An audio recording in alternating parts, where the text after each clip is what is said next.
Well, Mona, thank you so much for joining me on the podcast today. Thanks for inviting me. I'm so happy to have you. Listen, we were just chatting a little bit before the podcast started. You are a doctor. I'm going to call you Dr. Mona. Is that okay? Sure. I want to talk to you about your book, How to Stay Out of My ER. I had a recent experience with a loved one in the emergency room. I'm going to try to tell you the story without crying because I'm all emotional today for no apparent reason. But I was very disappointed and alarmed by the person assigned to us in emergency, the doctor. He had very little professional knowledge, I'll say, about addiction, although he had some personal knowledge. He had a brother that was a heroin addict for like 20 years and had died a year ago.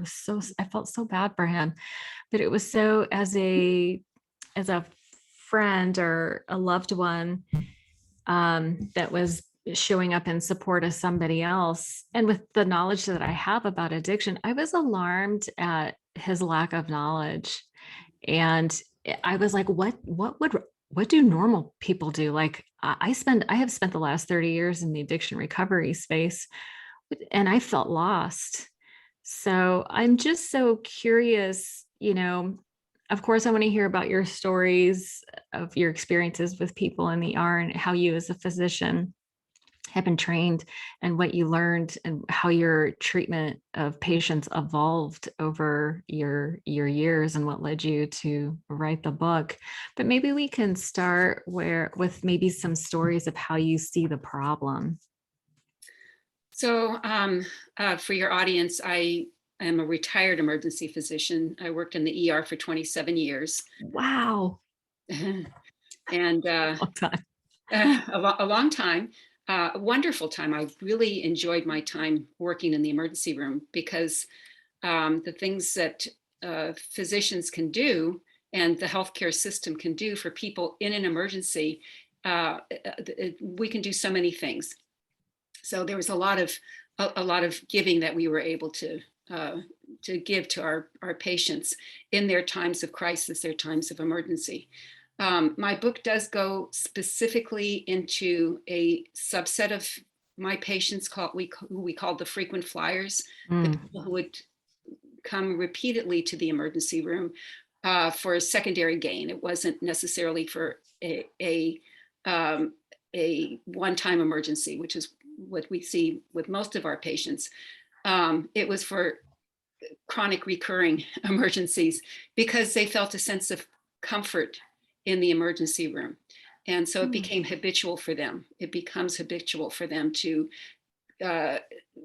go into an emergency situation, health crisis, whatever it is, emotional crisis, and then come to the emergency room for comfort. So the frequent flyers are the ones that I focus on in my book.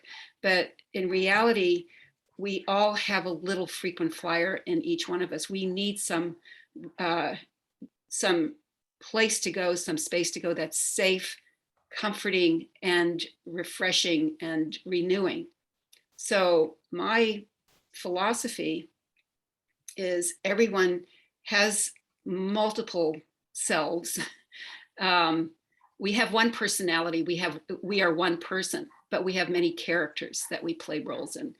And so we have multiple layers of ourselves. What we need to understand is every one of us has a higher self. And that's the higher self that I'm addressing in my book and inviting people through meditation to connect to. So my meditations, and actually the first half of my book is an understanding of yourself, which is a possession. You possess yourself and you are you. You are separate from yourself, from yourselves, which means you can look at each self, each one of your characters as something that you can either strengthen or help, pull out of a bad situation. So that's the premise. And the way I got to that is I grew up in a house where science and education were very important. My dad was a professor of pharmacology at Columbia University. So he had credentials, but he had no clue about the soul. That was the interesting thing. He had a scientific background, but science is impersonal. It's not a spiritual thing. Maybe sociology delves into the spirit, and other things. Psychiatry, psychology, they all delve into the spirit, but they're still foundationally scientific, which I like to see as something very objective, very general, but not personal. So I grew up in an impersonal scientific household. The spirit, the soul was definitely not a part of that growing up. But I always knew there was something missing. And over the years, I met my husband, who is a deeply, deeply spiritual person. He taught me about the other side of reality, and I taught him about the scientific reality. So the two of us blended our knowledge and our experience. And as a result of my husband, I was open to the other side of reality, which was the non-physical. And he brought me to an understanding of all the great major religions and the soul and all that good stuff as an adult, which was eye-opening. But then for me, I was always staunch. There's no such thing as, a soul which is more important than the physical. Okay, fine. So that was my premise until I went to an addiction medicine conference that was put on by my my group. I belong to Kaiser Permanente. So, and Kaiser had a lot of continuing education, most of it very scientific and objective. Well, this was not fully scientific and objective. There was a man who was from Asia, I believe he was Vietnamese, and he talked an enormous amount about the soul. And I just wondered what this had to do with addiction. It just didn't make much sense to me. But then it brought me back to the time when I was a medical student in Dallas, where we interviewed as a class, we interviewed somebody who had been in a 12-step program. And he introduced himself. He said, "Hi, I'm so-and-so, and I am an alcoholic." Well, he looked pretty healthy to me, so it made absolutely no sense that he was an alcoholic. Then he went into a story, and he said that he was always aware that he not only was, but is an alcoholic, and that's what drives his existence. So anyway, I filed that away. Didn't make much sense at the time. And then fast forward to this addiction medicine conference where the presenter was talking about 12-step programs and how the 12-step programs actually access the soul. And how you do that is a very important concept, which we are not taught in medical school.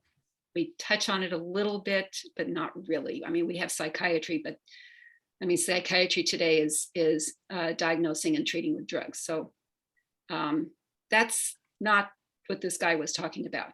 He was talking about diagnosing your personal behavior and treating with your own soul and the souls of others, helping each other. So that was my eye opener. And I was pregnant with my middle daughter at the time, which was probably the heavens way of saying, you have a little one inside of you. And I was open when I was pregnant. I was open to all kinds of emotional things. During my pregnancies were the only times I would break down and cry in front of patients. It was very embarrassing. I was not professional at times. I would cry with them because they were crying, they were hurting. And so anyway, so I was pregnant with this. What were they? I'm sorry to interrupt you. What were they sharing with you that made you cry? Oh, things that they would normally share with me when I wasn't pregnant. So for example, there was something was opened in me because I was pregnant. Well, it was my soul, my spirit. Yeah. And so there was a woman who came in, and she had breast cancer. She was a young woman. She was like in her 30s, and she had kids at home. Well, I already had a child, and so I heard her talking about her kids and her diagnosis, and um, it just hit me that this Mm. woman could die and leave her children alone. Oh my And God. instead of me putting my arm around and comforting her, I started to just cry. And she looked at me like I was a little weird, because here's this doctor who's supposed to be, in control, helping her. She put her arm around me and she hugged me. And basically we had a heart to heart moment. And then I had to leave. I had to leave and go into my room and freshen myself up. Okay. You had That to was, pull it together. and pull it together. So I did, and I went into my objective mineral mode, and went back, and we came up with the treatment plan, and so forth. But I just fell apart that one time.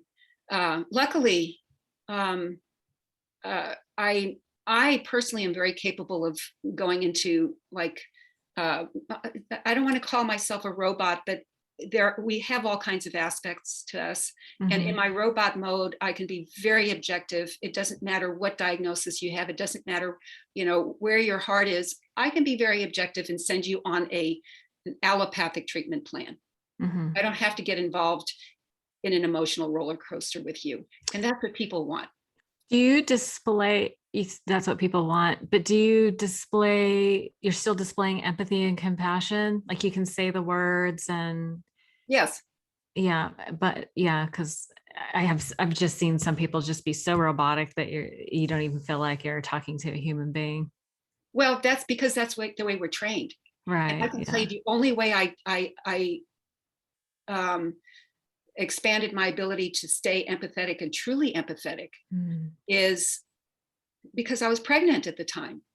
And yeah. at the time that I went to this conference where this man was talking about the spirit, the soul, I Mm, actually expanded my awareness of existence.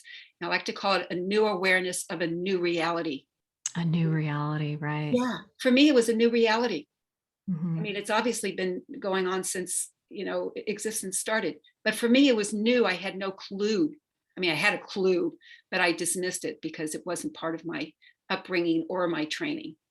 Right. That's what an interesting perspective, though, to come to this new reality with fresh eyes as an adult with context and experience.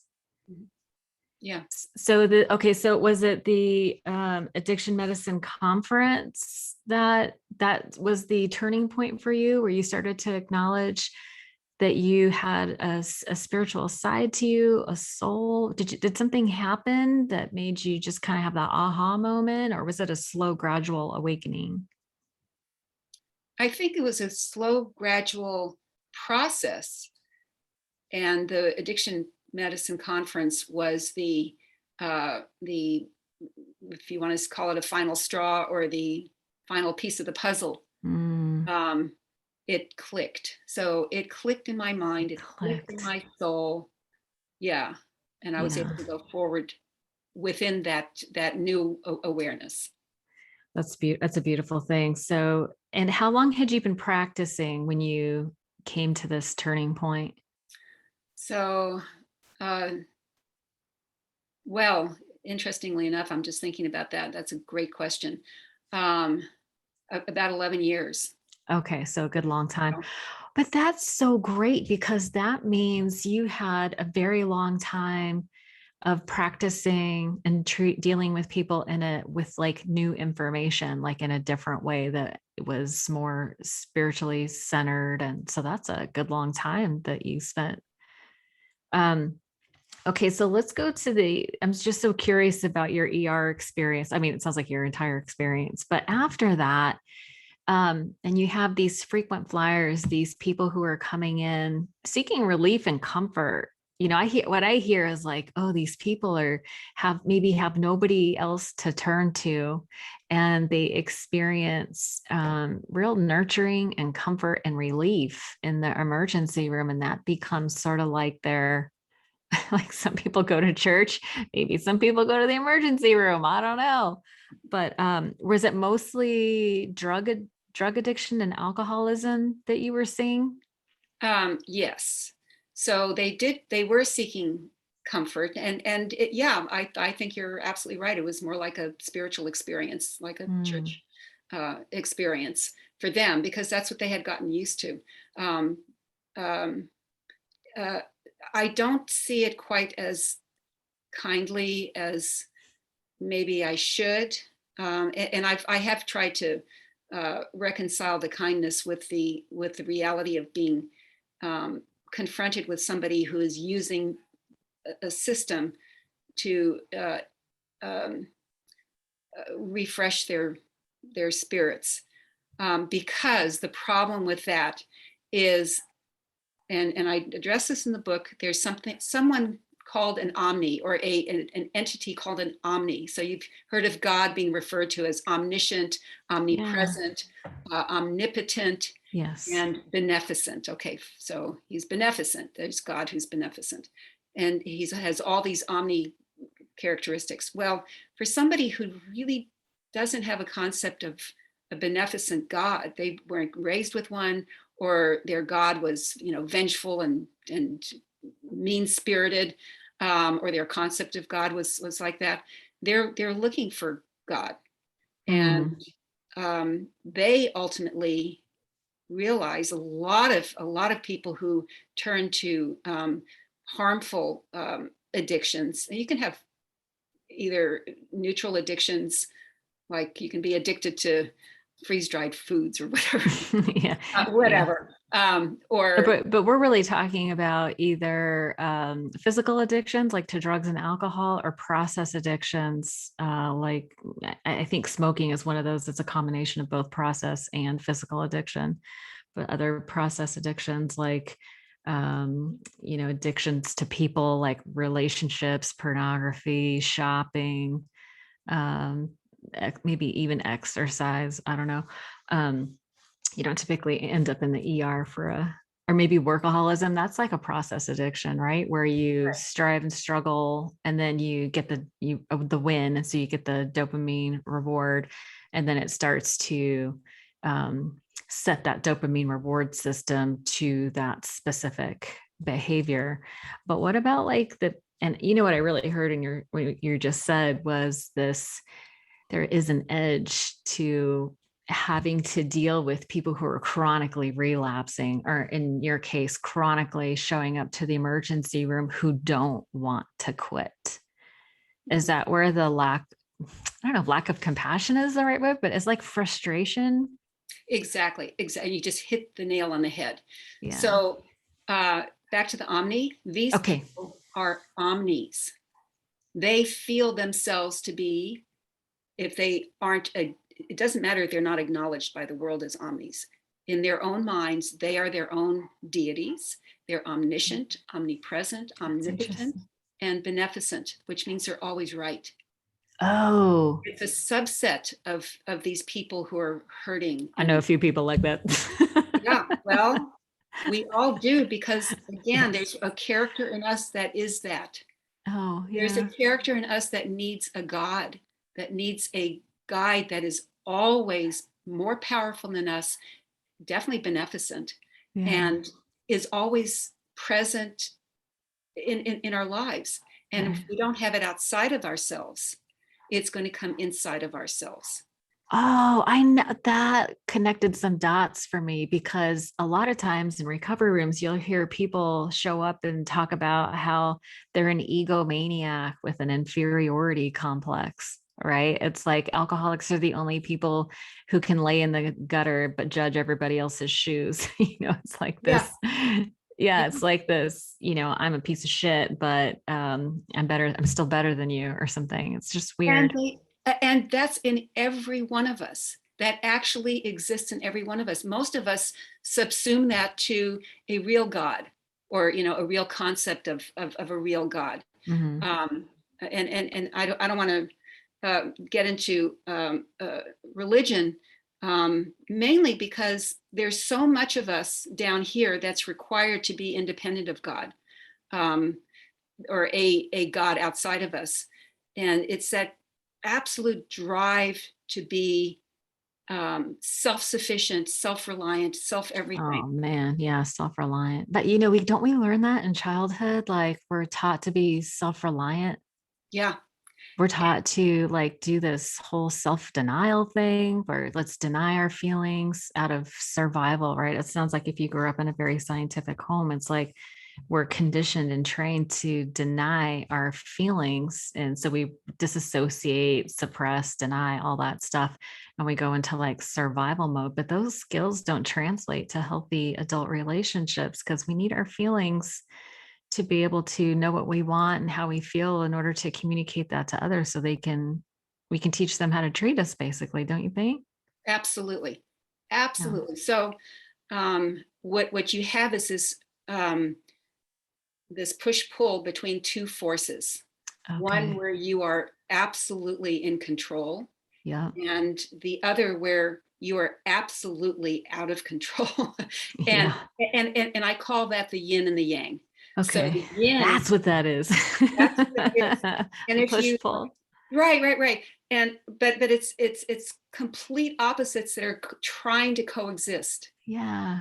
So What a it, mess. well, it's only a mess if you allow the two to mesh and you don't see them as separate. Oh, really? Yeah. So if you separate them, if you see the complete lack of control, or the desire for control, you've got these two things going on in you constantly. If you see that as a very healthy, um, uh, Hmm. balancing force that the Ah, universe is promoting, you see it as healthy, then you don't retreat into habits of either the complete need to be controlling over everything, and then the complete opposite, the need to be controlled by something. right. You've got these extremes, which is eventually what becomes an ultimate addiction. Hmm. It can be addiction to anything, any of those things that you mentioned. Mhm. It's control over your destiny, your existence becomes existential, and it Right. shouldn't be that tremendously polarized. You should Right. just pull it together, realize that you're not as big as you think you are. And that for many people is just a death knell. I'm not what I thought I was. No, and it's And okay. It's it's okay. okay. Yeah. And that's where the reality of the 12-step program comes in, where you just are around these people who are just like you. They're just as egomaniacal as you. Have these habits, which you're looking at them and going, you succumb to that. Well, then they look back at you. Yeah, well, you succumb to that too. So there's no Right. fooling each other in a 12-step program.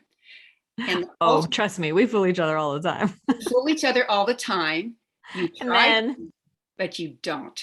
right. It's like, yeah, I've heard that one. I've been there, Yeah. done that.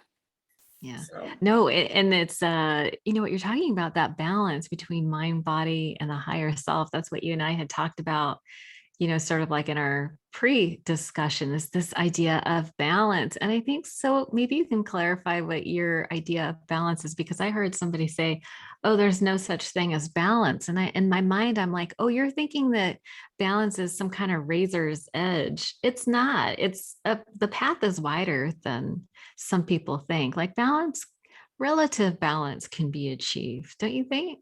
absolutely, wherever you are, if you're sitting down, if you're standing up, if you're driving, let's just look at this very, very objectively. Okay. If you're alive, you're in balance in some way. Hmm. And you can either move towards greater life or you can slip back. But if you're alive, you've always stopped yourself at some point, and you've been able to move forward again to remain alive. So life itself is the focus point for anybody who needs to think about balance. You're alive, you've eaten, you've, you know, relieved your waste. If your waste accumulates for more than a day or two, you're going to have some problems, right? If you don't consume water for more than 3 or 4 days, you're going to have a problem. So if you think about yourself as a self, you own yourself, your body is remaining in balance. Even if you don't want to, you're separate from yourself. That's the other concept that meditation helps you with, is you have your mind. Your mind is not your body. Your mind is not your brain. Anytime you say yours, it's something you own. It's separate from you. Right. So you have you, I am, and then I have mine, I have. So you can separate yourself when you meditate. As long as you're in a safe space when you're meditating, it allows you to see things that you wouldn't otherwise be able to see in, say, an unsafe environment, or where you have to feed yourself or relieve yourself or interact with others or whatever. Right. Right. That's the beauty of meditation. And the 12-step program, again, promotes that sense of It need. yeah, it's so interesting because that's step 11, right? It's thought through Yeah. prayer and meditation. But it's so funny, even for myself, it took me years to get to that point where I was willing to submit to meditation. And now I meditate every day, but it took me a long time to get to that place. And I think maybe you can clear up some misconceptions, because I think a lot of people think that meditation is sort of like sitting in the lotus position and saying Om and having no thoughts for an extended period of time. That has not been my experience. What does meditation, what kind of, you practice Vipassana. Vipassana? Yeah. Yeah, maybe you can tell me a little about what Vipassana meditation is like.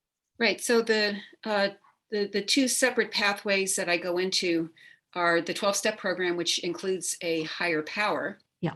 God, Mhm. and then there are all the other meditation practices, mostly Eastern religious practices, where you're the higher power. Oh, So that's what the Eastern philosophy is. You're the higher power. yes, It's Buddhism, not just the higher power is within you, but and it's it's within you. okay. You are and you have. R and half. Got it. Right. So in 12 steps, you have, but you are not. You are not the higher power. You're Right. the higher self, Right. but you're not the higher power. There's somebody outside, or some entity outside of you, um, that's helping you, that you can grab Yes. onto. I'll just tell you, for me, that because I grew up religious, and then I kept asking God to fix me, and then I obviously was still human. So I had a little problem with God and rejected the whole thing. And then when I was getting sober, I realized that there was this one problem that I couldn't solve by myself, like, because if I could have, I would have already. Mhm. And so it was so interesting that I, you know, shot all the angles, did everything that I could intellectually, tried to think my way into right living, and I just couldn't do it. And it wasn't until like things just kind of fell apart that I was willing to be like, okay, let me give this spirituality thing another go. And it was so nice that in the 12-step community, they reframed it for me in the sense that I could, I kind of have like a scientific propensity, and so I was like, it needs to make sense to me. And they were like, okay, well, throw out all the things that don't make sense to you and just focus on the things that do make sense to you. Right. And that was kind of where I started Mhm. over. Like I got a total reset and got to start over. Yeah, wonderful, wonderful. I call that the reboot Yeah. in my Yeah. book. But yeah, that's awesome. That's exactly where most people are. Yeah. In fact, I think the teenage years are the times where you are just agitating and expressing yourself in whatever form you are in, without any consideration of your outside selves, or whatever you want to call yourself. I have a couple teenagers. I can attest to Right. that. Which is why I also say that my book is not about telling people to stop doing the things they're doing. Thank God for the emergency room that will Mhm. pick up the pieces and That's help you. brilliant. Yeah. So can we talk a little bit about your book, and then Yeah. maybe tell me, so why did you write the book?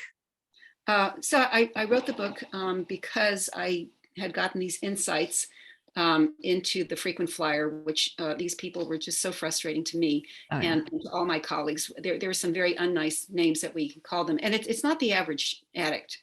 It's the We're person. talking about the frequent flyer who We're talking about uses. the frequent flyers now. Okay. The Hmm. ones, I mean, that we have plenty of compassion for the addict who really wants to move forward out of his Okay. addiction. This book is not was not catalyzed by that person. It was Hmm. catalyzed by the omni, the one who is in ultimate control of their existence, or so they think, and they manipulate people into helping them.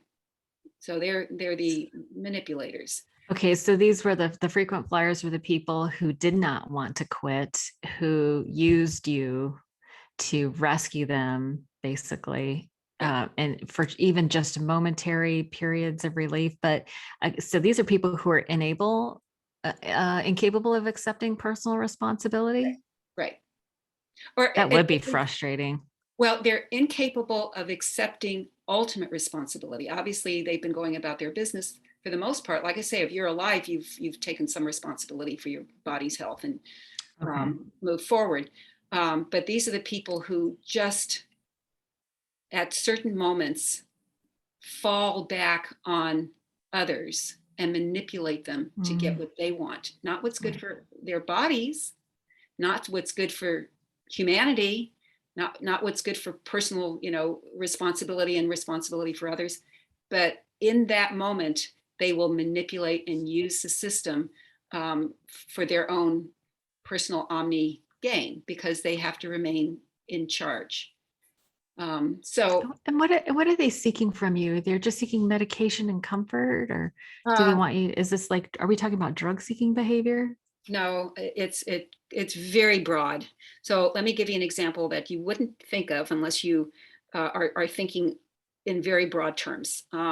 We have patients who uh, have suffered, maybe minor heart attacks or whatever from a variety of problems. They go into congestive heart failure. Okay.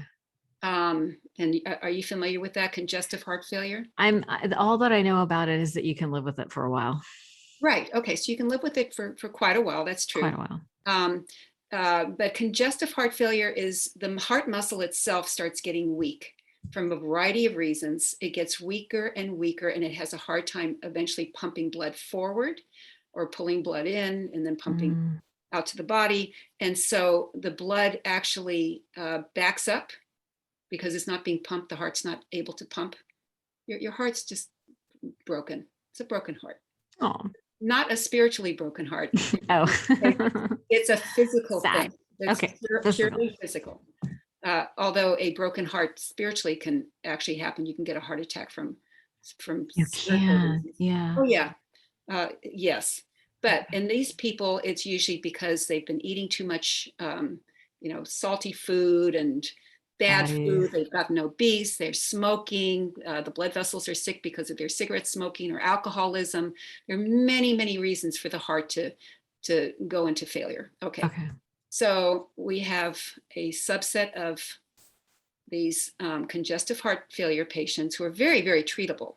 You can increase the blood flow to the heart. You can increase the pumping ability. You can tell people to stop overeating, stop the alcohol, which damages the heart, stop the salt, stuff like that. And the vast majority of people do because they love their hearts.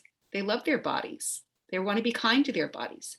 And then there's the other frequent flyer that says, gosh darn it, I don't care about that heart of mine. Really, it's so annoying. I'm just going to go ahead and eat some salt, or I'm going to eat Keep this, smoking or whatever it is. I'm going to have this drinking. big shot of whiskey. Yeah, whatever it is.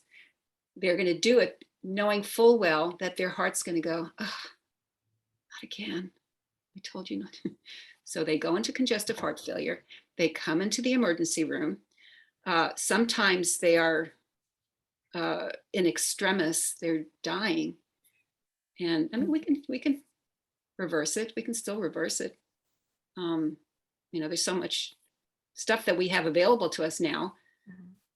that we didn't 30 years ago, 40 years ago. But anyway, So we get them in the emergency, and I'm thinking of the face of this one man, patient who I see over and over and over again.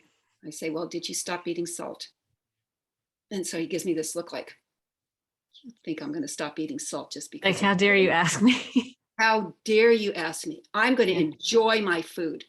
So he Yeah. gives me that look, and it's almost this look of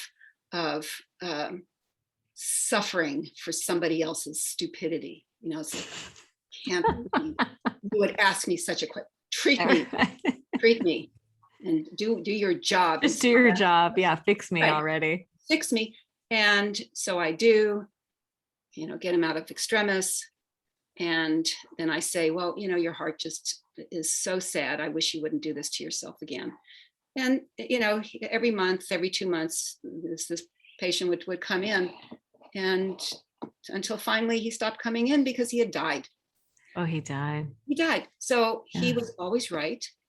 We were always there to fix his heart, not if, but when he decided he was worth it. He was worth it, not his heart, not his body, not us, not the system. He was worth it. So those are the people I'm talking about. And it's not just alcoholics, it's not just drug abusers, it's not just sex abusers, it's not just, whatever abuse it is. It's an abuse of your body, of the existence Yes. of others, the environment, because you're worth it. Well, so I'm wondering, so let's talk about the inferiority complex, because if somebody really loved themselves, they would take better care of themselves, like in theory, right?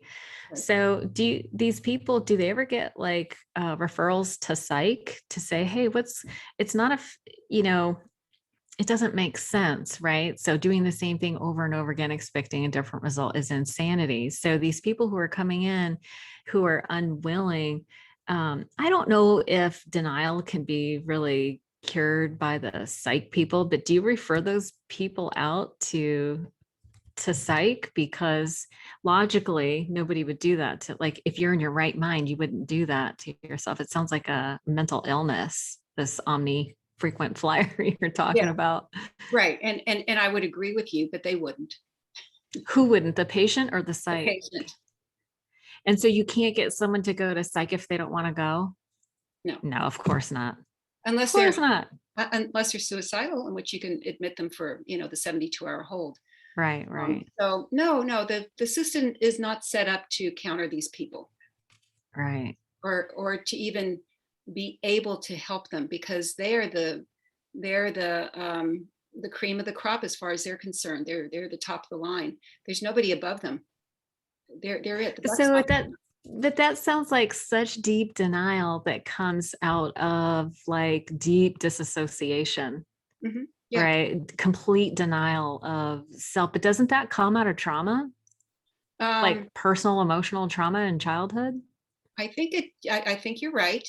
Um, uh, in fact, there's a book that I refer to, um, by Shailesh Jain, and she writes about post-traumatic stress disorder. Mm-hmm. I suspect most of these frequent flyers suffer from that Mm-hmm. post-traumatic stress disorder. It's an explanation, but not an excuse. Right. Because there is the whole, like, it's not your fault, but it is your responsibility. Right, exactly. Yeah. So as a physician treating these frequent flyers who really don't want any help, what about, I don't really, in the 12-step program, they do say that that's not a program for people who need it. It's or people who want it. It's a program for people who are willing to take action. Right. Right. And so there's nothing you can do with the frequent flyer who doesn't want help. But what about the people that sort of are baffled by their own addiction? Because that's how a lot of us end in these. It's like, how did I get here again? Mhm. And it sounds like, some of the solutions to how to stay out of the ER Right. is based in, this, mind, this balance that you're talking about, the mind, body, higher self balance. Yeah. Well, okay. So the image of the yin yang imbalance is that's what you aspire to, right? It's Okay. not where you are all the time. You may be overbalanced in the yang, which is the good energy. You may be Oh, overbalanced in the yin, which is the bad energy. So the sliding back. So the illustrations show that you're always in a state of, and I don't want to call it chronic, because chronic sounds like such a drag to keep getting balanced, to keep it's right. it's a constant state of Practice? rebalancing practice. Yes, practice. So the people who are able to do well, either with a 12-step program where you have the higher power outside of you, or a non-higher power but higher self program, Like a like most Buddhist or Buddhism. Eastern. Yeah. Right. There is no concept of a higher power outside of you. You are the higher power. Oh. Yeah, you are essentially trying to remain in balance mentally, so that then you can balance yourself physically. Mhm. And that's what meditation does. The beauty of 12-step, and I have to say I admire people who've gone to 12-step programs successfully. About 2/3 of people who willingly go to 12-step programs succeed. There's 1/3 that does not get the higher power concept. They just don't get it. It doesn't make sense to them. Their souls are the higher powers, Mm. their own higher powers. They're the ones who then benefit from Eastern philosophy. Okay. So there's always something for There's everybody. hope. Yeah. I like the yin and the yang symbol because in the yang, that's the white, right? Right, There's a little bit of black spot, right, right? Meaning, even in the best of people, they have a little darkness. And right, even in the people that are so dark, there is that little bit of light, right? That little right. bit of hope that they can get better.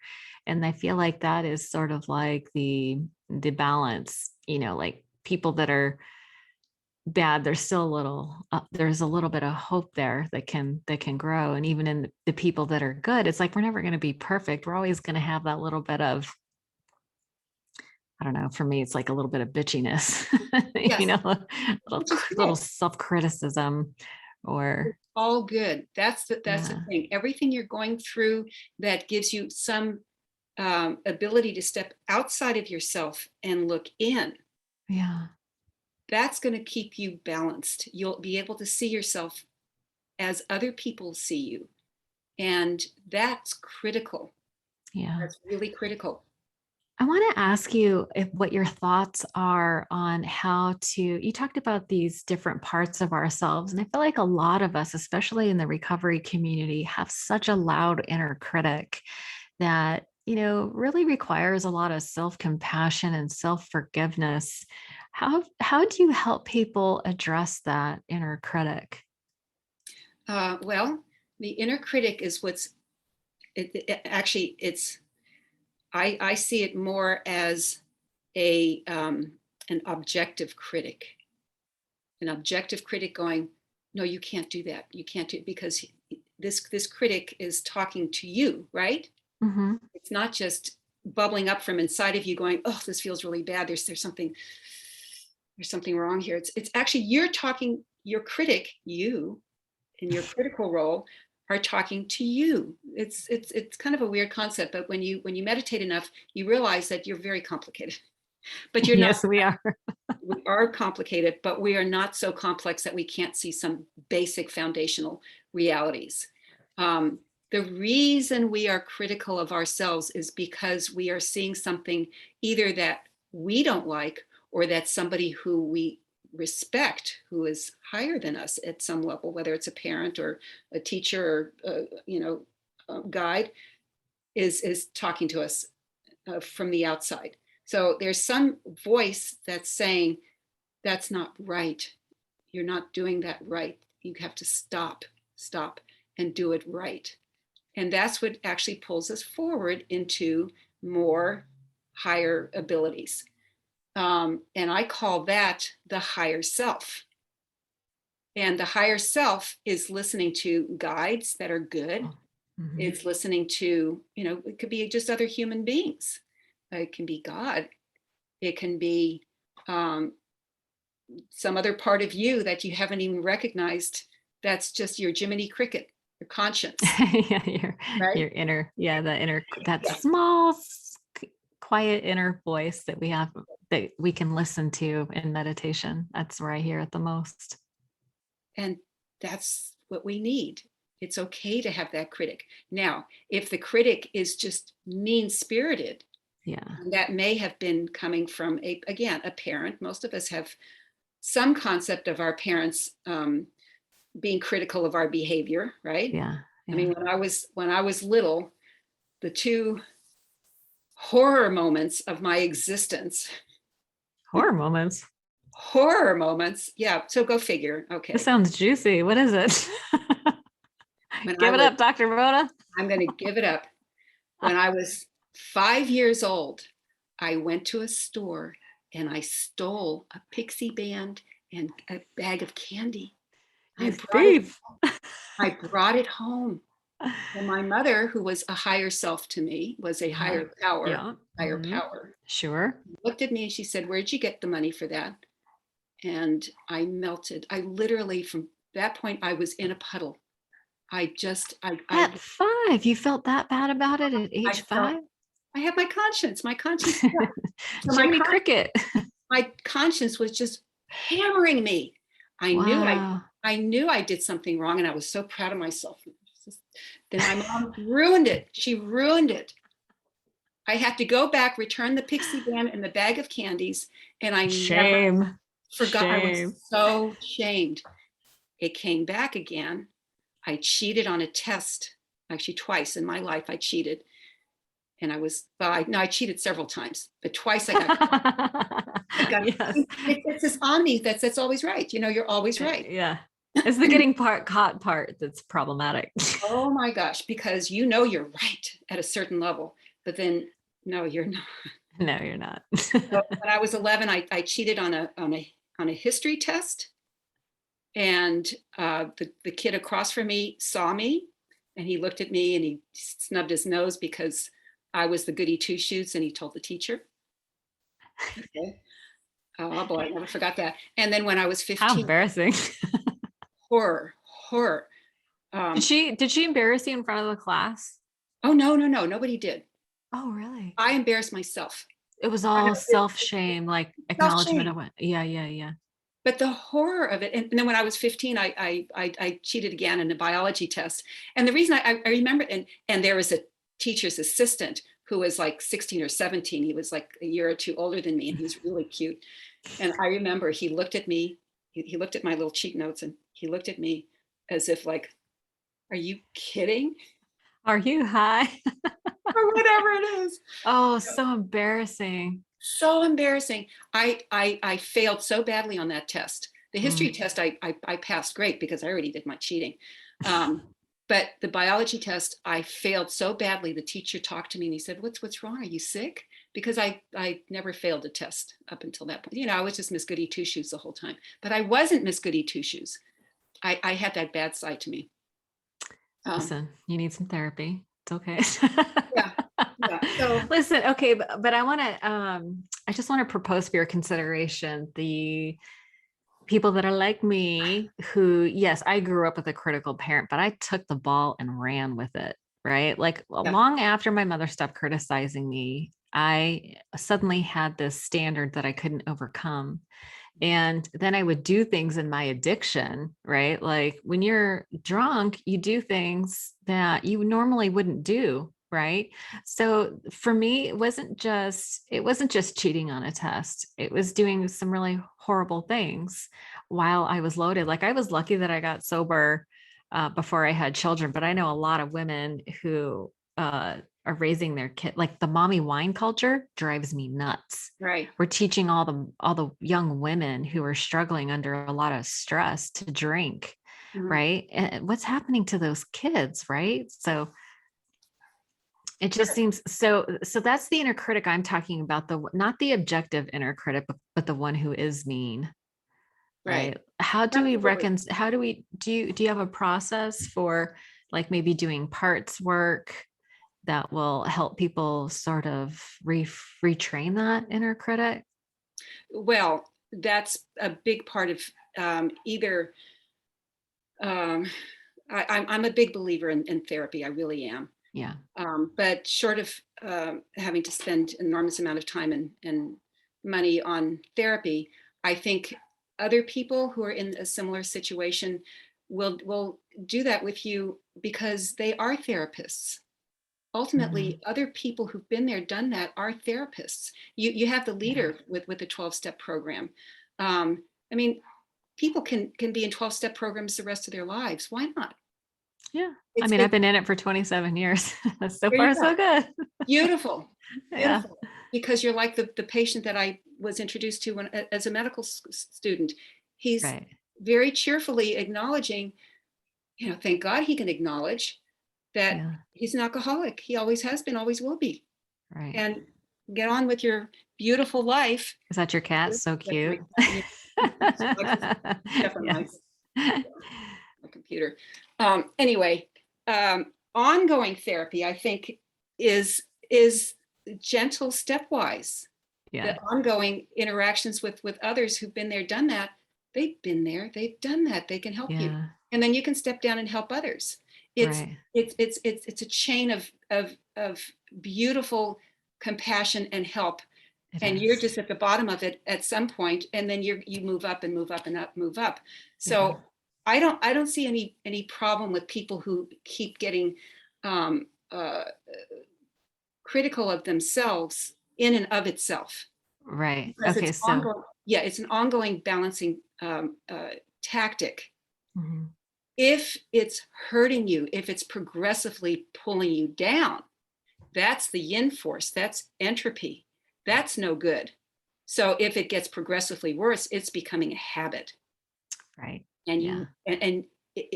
again, in a therapeutic environment, whether it's 12 steps or if it's a an actual therapist, um, and I I include many people in this therapy model, like life coaches or healers, whatever, whatever works for you, your personal soul.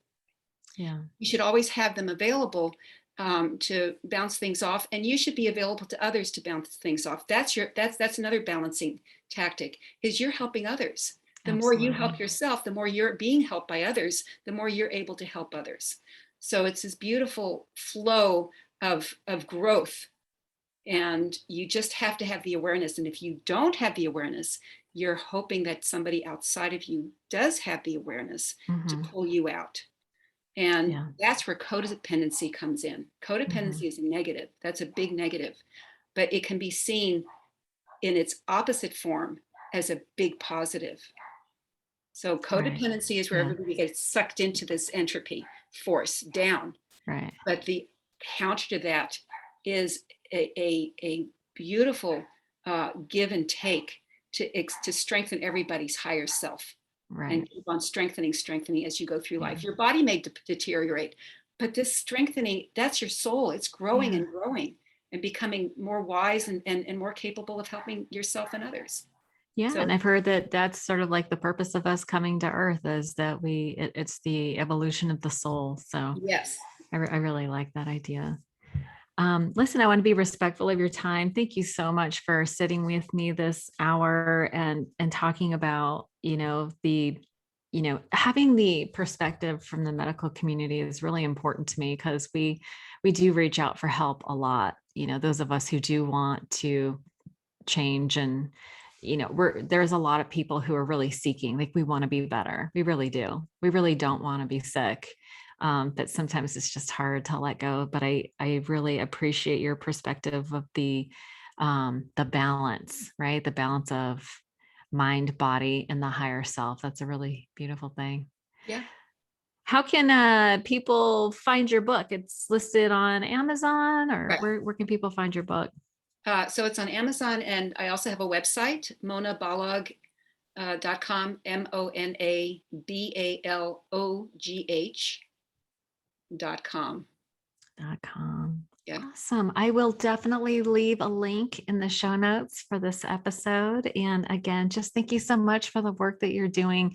It's so important for those of us in recovery to know that we have the support of the medical community. So thank you for all your work. you're very welcome. Have Appreciate a it. have a great day. Thank you so much.